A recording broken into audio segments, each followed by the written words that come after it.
औरत सी और एक नारी तुलसी सी। क्षीर सागर में हरि प्रिया जगत जननी, धरती पर माँ, बहन, पत्नी, बेटी, सखी सी। नमस्ते, मैं कुमारी सीमा और आज हमारे चर्चा का विषय है हिंदी साहित्य में समकालीन महिला साहित्यकार के योगदान की। यूं तो 21वीं सदी के साहित्यिक परिदृश्य में नारी विषयक चिंतन ने अब निर्णायक स्थिति अख्तियार कर ली है। सदियों से हाशिए पर खड़ा यह वर्ग अब चर्चा का विषय बना हुआ है तथा अपनी महत्ता सुनिश्चित कर रहा है। रूढ़ियों एवं परंपराओं के विरुद्ध सतर्कता से विरोध और प्रतिरोध भी जारी है। आइए मिलते हैं ऐसे ही समकालीन महिला साहित्यकार डॉक्टर इंदु सिंह जी से। गड़ीफा उत्तर 24 परगना की रहने वाली श्रीमती इंदु जी ने अपनी लेखनी में जीवन की परिवर्तनशीलता तथा स्त्री के बदलते जीवन मूल्यों को अत्यंत ही मार्मिकता के साथ चित्रित किया है। भूमंडलीकृत समाज में अपने अस्तित्व को बनाए रखने की जो छटपटाहट इनकी रचनाओं में दर्ज की गई है, समकालीन दौर में स्त्री लेखन को एक नया आयाम देती है। इन्होंने कई कविताओं और कहानियों की रचना भी की है, जिनमें इंद्रधनुष, मैं स्त्री तथा ताजा खबर जैसी काव्य संग्रह और आखिर क्यों जैसी कहानी संग्रह अत्यंत महत्वपूर्ण है। नारी मनोविज्ञान और अज्ञेय इनका विशेष शोध प्रबंध रहा है। साथ ही संपादन और प्रकाशन के क्षेत्र में इनका योगदान अत्यंत ही सराहनीय रहा है। आइए श्रीमती इंदु सिंह जी से ही उनके शब्दों में उनके व्यक्तित्व के निखार को और नजदीक से जानने का प्रयास किया जाए।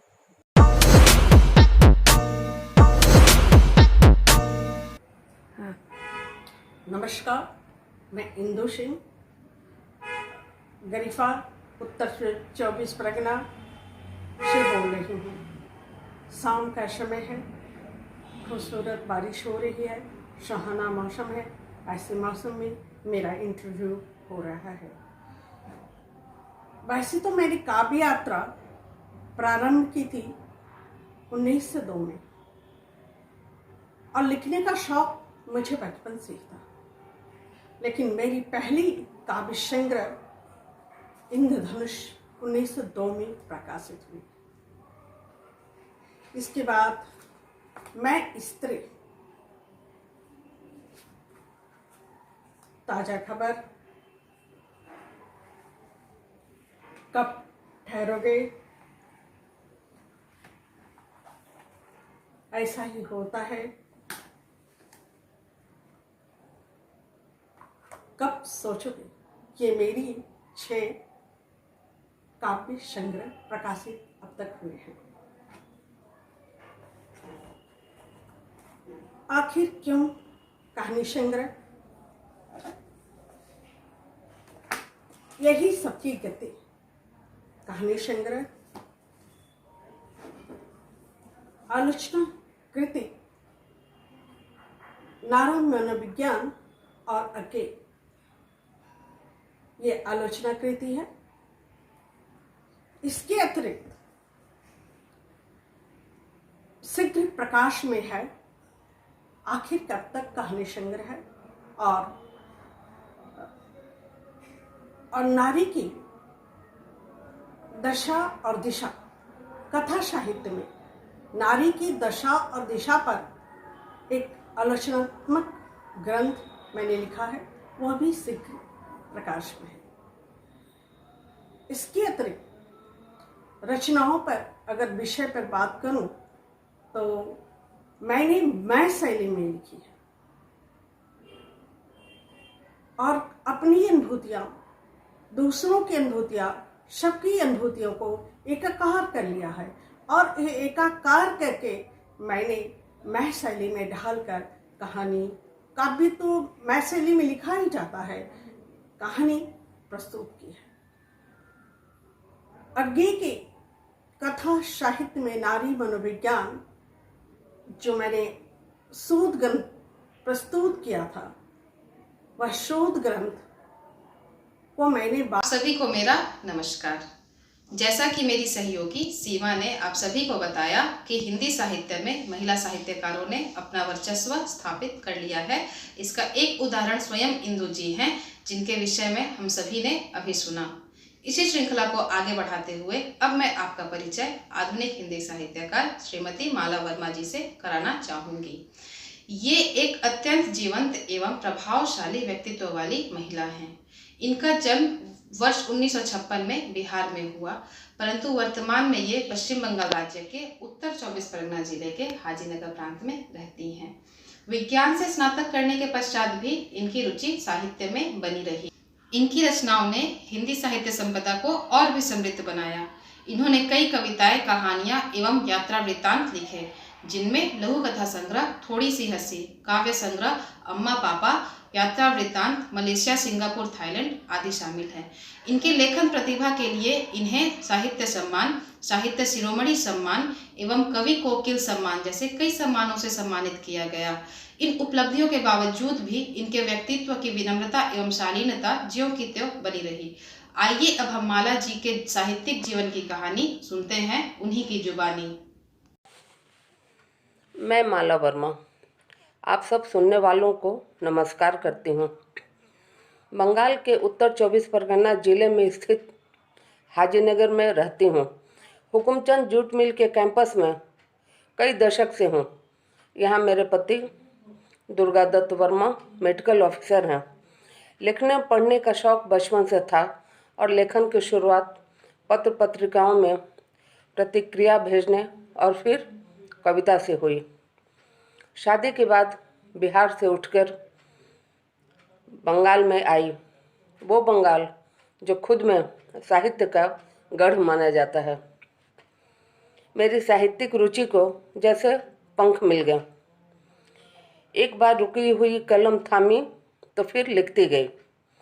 कविता से फिर कहानियाँ, लघु कथा, व्यंग, बाल साहित्य, हाइको, समसामयिक लेखन पर भी कार्य किया। सबसे बड़ी उपलब्धि रही मेरी प्रथम कहानी संग्रह बसेसर की लाठी का लोकार्पण तत्कालीन प्रधानमंत्री श्री चंद्रशेखर जी के हाथों कोलकाता के महाजाति सदन में संपन्न होना। मेरी अब तक 29 किताबें आ चुकी हैं, जिनमें कई कहानी संग्रह, कविता संग्रह, लघु कथा संग्रह तथा कई साझा संकलनों में रचनाएं छपी हैं। 2 किताबों का संपादन भार भी संभाला है। सबसे ज़्यादा मेरी किताबें जिस विधा में आई हैं वो यात्रा संस्मरण पर है, यानी 14 किताबें और 6 पांडुलिपि यात्रा पर तैयार रखी हैं। इसके अलावा कहानी, लघु कथा और कविता, हाइकू पर भी पांडुलिपि बिल्कुल तैयार है। इस साल मेरी बहुत किताबें आ सकती थीं, लेकिन इस कोरोना महामारी ने ब्रेक लगा दिया। फिर भी लेखन का काम बदस्तूर जारी है, उसे कोरोना नहीं रोक सकता। संयोगवश इस जिंदगी में विदेश यात्रा करने का मौका मिला और ढेरों विदेश यात्रा से जुड़ी किताबें लिख डाली। आप इन्हें ज़रूर पढ़िए, आपको ज़रूर पसंद आएंगी। इस विधा में किताबें कम हैं, इसलिए प्रयासरत हूँ कि ज़्यादा से ज़्यादा इस दिशा में कार्य कर सकूँ ताकि दूसरे लाभान्वित हों। मेरे अब तक के साहित्य लेखन में मेरे डॉक्टर पिता तथा मेरे पति का हमेशा सहयोग व प्रोत्साहन मिला।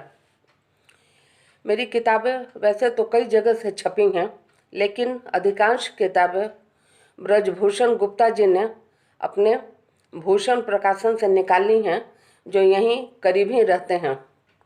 मेरी ताज़ा किताब अफ्रीका महादेश में स्थित केन्या के ऊपर आई है, जिसे सजाने संवारने का समस्त कार्य नंदलाल साव जैसे नवयुवक ने किया है। इसी कड़ी में मेरे एक अजीज शुभचिंतक डॉक्टर विनय कुमार शुक्ल हैं, जो मुझसे उम्र में काफ़ी छोटे हैं, लेकिन साहित्यिक अनुभव में काफ़ी पारंगत। उनका सहयोग मेरे लिए बहुत मायने रखता है। और भी कई लोग हैं जिनका मैं आभार प्रकट करती हूँ। मेरे लिए ये कहना मुश्किल है कि किस विधा में लिखकर मुझे ज़्यादा आनंद आता है, क्योंकि हर विधा ही मुझे कुछ न कुछ लिखने के लिए उत्साहित करती है। साहित्य लेखन की एक लंबी अवधि बीत रही है, ढेरों किताबें निकल गई हैं, फिर भी लगता है ये तो बहुत कम है, अभी बहुत कुछ लिखना बाकी है। और यही सकारात्मक सोच मुझे दोगुने उत्साह से भर देती है। लेखनी को विराम देने की निकट भविष्य में मेरी कोई उम्मीद या कोई योजना नहीं है। आप सबसे रूबरू होकर अच्छा लगा।